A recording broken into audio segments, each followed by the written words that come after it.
Marco prévient Red Bull. Les mêmes faiblesses sont toujours les mêmes. Les faiblesses sont toujours les mêmes, pardon. S'il conserve cette forme l'année prochaine et que l'on ne s'améliore pas, ce sera plus excitant que ça a été cette année. C'est la beauté du sport, tout ne recommence pas parce que les règlements sont stables.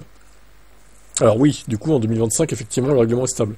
Par contre, 2026, c'est un gros reset encore. Hein. Et à chaque fois, on va encore... C'est con parce que, en fait, je me dis que 4 ans, c'est peut-être pas suffisant pour une réglementation. Il faudrait la faire durer, allez, 6 ans minimum, quoi.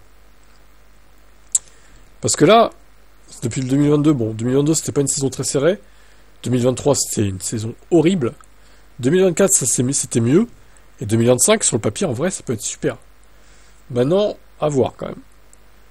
On verra. Parce que si, au final, 2025 est la meilleure saison depuis des décennies, on va regretter qu'il y ait le changement de réglementation dès 2026, je pense. On aimerait avoir une 2026 aussi serrée, mais ça sera pas le cas, du coup.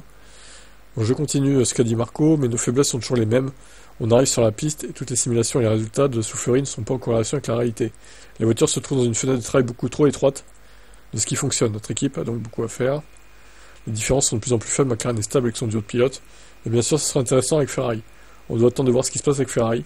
Antonelli dans la Mercedes, ça sera pas facile non plus.